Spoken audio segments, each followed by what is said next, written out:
Hi guys, you might have seen I put out a video on the Shmee150 Facebook page asking you for all of your questions because while I've been posting up the pictures of the new 650S, you have been posting so many comments on YouTube, Instagram, Facebook, Twitter.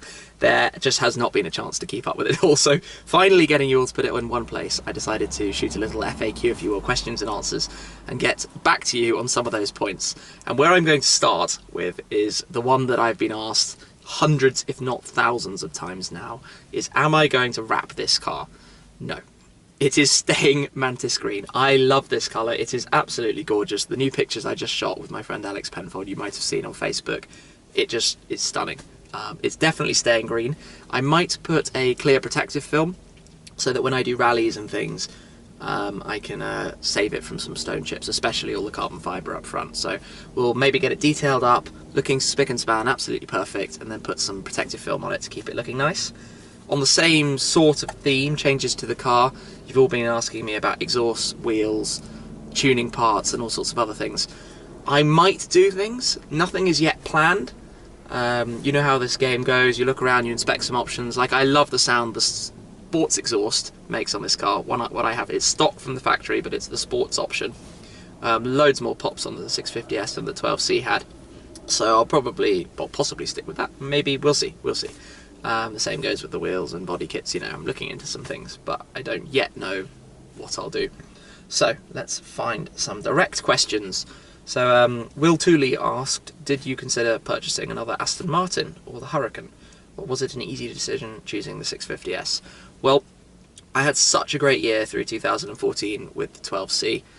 And I didn't really want my McLaren adventure to end, as it were, and the 650S takes that same car and makes it better. So that was the immediate natural replacement, but I wasn't sure about it really until I went and did my extended drive in Dubai. That was pretty much what sold the car, doing Desert Run with Supercars Club Arabia. You probably know I did 2 extended test drives with the Huracan in the summer, and that is a brilliant car, absolutely phenomenal. But there's just something about it that didn't quite click for me. It felt a little bit too normal VW Audi for some reason. I mean, so much of this comes down to individual people. You go out and test drive, you decide which car you want, and you take it from there. And I mean, similarly, on the Aston Martin front, just nothing really clicks for me right now. You know, I'd love, and I'm very much looking forward to what they're going to do if new cars start having AMG engines and that kind of thing. But not right now. There's nothing in the current lineup that I wanted, and the 650S sort of ticked every box, if you will. So what do we have next? Alex Sawadis, apologies if I pronounced that wrong. How different is the 650S from the 12C? And this is another question I've been asked a lot. Well, the short answer is a lot more than I realised. It's basically a whole combination of small changes that come together to make a dramatically more improved car. And from the outset, you have the 25 horsepower more, you have 78 Newton meters more torque, so it's going to be a quicker car. But it's the things like the door mechanism, the navigation system, the bonnet catch, the suspension system, the steering, they have all been refined slightly. The whole car feels more put together. The 12C was a pretty perfect car for my purposes, and the 650S is just a little bit more perfect. It's all of that stuff, and the suspension and steering together give it an even sportier feel, which I love. The steering ratios are tighter, so you can point it so directly, and down a British countryside road, that's quite fun. I can't wait to have it down in the south of France and some of the roads through the Alps.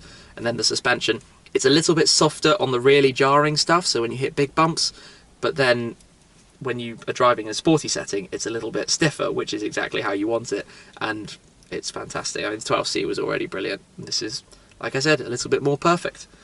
So next up, Mario. What are the disadvantages of owning a supercar? The first one is the cost. You have annual servicing. A car like this is about £1,500 a year.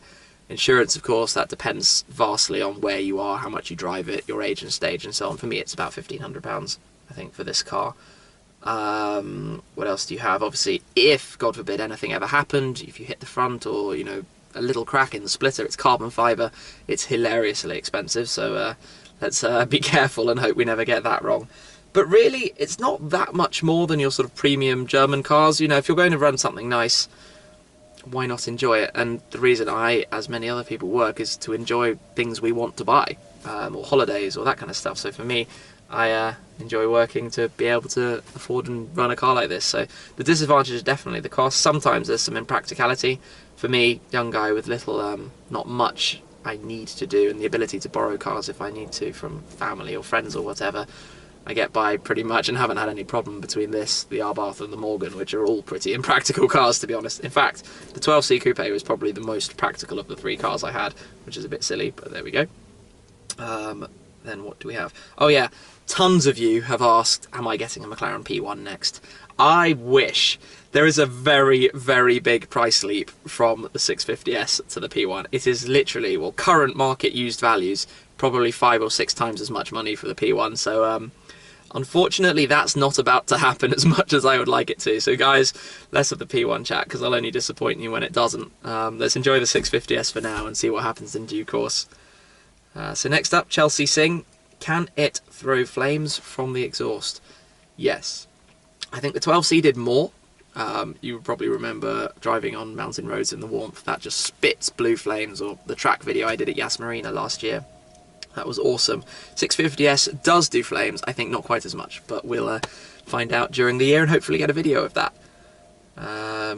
What do we have next? Right, okay, this is a big one. Lots and lots of you ask questions like, what do I do as a job to be able to afford a car like this, or how am I so rich, and questions like that. Well, the short answer is I'm not desperately wealthy. Over the years since I've been working, I've put money into various small businesses, investments. I do all sorts of random little things for different companies, and own a couple of websites and things like that. Nothing on its own that's particularly special. I don't have a full-time job, fortunately. I'm able to be self-employed. But at the end of the day, the reason I work and the reason I make money is because I want to enjoy things, and for me that is my cars. So I spend vastly more money than I should on my cars, but why not? I live in my own place, you know, I'm able to do everything I need to do, and this is what I want to do. So I have like the cars and like going on trips. But I think there's no sort of simple answer to that question. Everybody wants like a quick checkbox of where does infinite money seem to come from, but it's just not the case. Everybody does different things, everybody finds different ways, and you know, for me, getting involved in a couple of businesses that have turned out quite well has been the thing. You know, it's nothing special to phone home about, but it all pulls together. And then if you buy right and you play your cards right, it doesn't actually cost a stupid amount of money to run a car like this. I mean, you have to factor in depreciation, but people quickly think that, you know, you go out and buy a car, let's say you buy a car for £150,000 or something, it's not like that whole money is gone. You will sell it at the end of the year and get a good chunk of that back, and if you play it well, you might not even lose that much. If you play it really well, you might even make money. A lot of limited run sort of collectible cars are actually going up in value right now. So the short answer is, without having to beat around the bush too much, you know, I don't do anything particularly clever. I just do the things I want to do and save up the money and spend it where I want, which is on my cars. So I hope that satisfies you for now. So what do we have next? Rafi Ahmed has asked, why is the Shmee150 logo still blue? Well, I did think about changing it to green to make it mantis green like this car, but it's sort of a little bit more challenging in this world of, I'll probably wrap cars quicker, I might change cars often, I might have more than one car running, and it's better to have a variety of colours. I love light blue. I would like it to stay as the Shmee150 sort of brand colour, if you will, but I don't want the cars necessarily to be stuck to the colour, just so there's an option for variety. I love it, and there might be a time again where I wrap multiple cars in light blue, but for now, I keep the logo that colour, because you never know what's coming. Well, I do, but you guys will find out in the future. You know, well, I know I have some ideas, so that's why the logo is stuck that colour. Loads of questions about what events I'm going to and whether I'm visiting anywhere. We have on the Shmee150.com website a calendar, the Shmee calendar, where I put in a list of events, all events around the world basically, and a lot of events I'm going to have a little Shmee150 logo to the left. So you can have a look there, see the details of my trips, any particular tours, like we'll be taking this car on the Where's Shmee tour around Europe in April, where the meetup points are going to be and that kind of stuff. I will announce all in due course, so you'll be able to see all of that as well. So just check out the Shmee calendar and you'll be able to find out where I'm going to be going. So you'll have to excuse me if I pronounce this name wrong. Oka Vidalir asked, will it drift? 650S traction is much more allowing than the 12C was, so yes, this car will drift. Whether I will do it or not, I don't know yet, but I can tell you from driving in the really cold, slippy roads here in Britain at the moment, you can feel that the back is ready and raring to pounce. Dino Gould asked, do you see yourself driving a different brand in the future? Of course. I've got no ties specifically to McLaren. You know, I just like the cars they're making right now and everything that they're doing, and the whole sort of aura around McLaren. The fact that they're 20 miles from my home, the factory in Woking, is brilliant. I love popping down there, and everybody I meet to do with the brand, I get on really well with and talk about the cars because we all share the same enthusiasm. Does that mean that there won't be another brand that comes along and releases a car that fits sort of exactly what I want better at that time? Of course, and I'll sort of deal with that when it comes. It could be a Lamborghini, it could be a Ferrari, it could be an Aston Martin, it could be a company that at the moment doesn't even exist. That's how it is. But right now, this car, the 12C for last year and the 650S for this year, are bang on what I want. So that's where we are for now. Aidan Potter asked, do you miss any of your old Shmeemobiles? Of course. I mean, somebody asked this, I think, on Facebook the other day, and I said my very first car was a Renault Clio, and that was the car I did by far the most miles in. I think I did something like 35,000 miles in that car, trips around Europe to the Alps to everything, and I absolutely loved it. The more recent years, though, of course, we had the Aston Martin V8 Vantage, the Audi R8, and the 12C, and each of those cars I went through some amazing trips with, so I have some very special memories from all of them. But I quite like it sort of different years with a different car, so I can sort of look back in my mind everything that went through that year. But as with all these things, you know, you sell one, move on to the next, basically, and hopefully it's more exciting than the one before, so sort of excited for new adventures.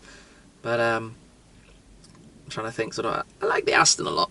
There was a lot of sort of, I guess, glamour with that car, the light blue, and it was my first, I'd say, proper car. I had an Audi S5 before, but the V8 Vantage was my first real experience at something properly upmarket, and I really, really loved that. I had a very, very good time with it. First time going to so many car events and things. So what else do we have? Sigga Jones asked, are you going to be getting another smaller car to replace the Morgan? There have been a lot of questions along those lines about summer toy stuff, because that's basically what I used the Morgan for this year, just having some fun in the sunshine. And I have no specific plans at this moment, but I do intend to play around with different cars, you know, see what comes up, really. Excuse me.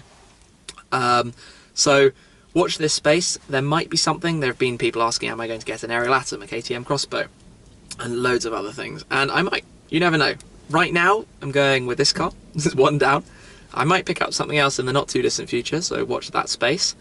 And then maybe when summer comes around, start looking at something exciting for those purposes. I don't really know yet. We will see. But those are pretty much the main questions you guys have been asking. I hope I've covered some of them off for you with answers. And I'm sure that there'll be many more questions asked, so I'll do my best to try and comment back, but it's quite difficult. For now, I'm going off on holiday actually for the next week or so with my family, a little bit of a break after Christmas and the sort of mad rush releasing this car and getting everything sorted out, because when you buy a car like this, there is so much paperwork and stress involved. But we got through that. And then after that, I'm going to NIAS, the North American Auto Show in Detroit with Ford, where hopefully the new Ford GT concept is going to be revealed. So I'm looking forward to seeing that. So yeah, that's what's coming up next. Got a couple more videos to run though that are all very awesome.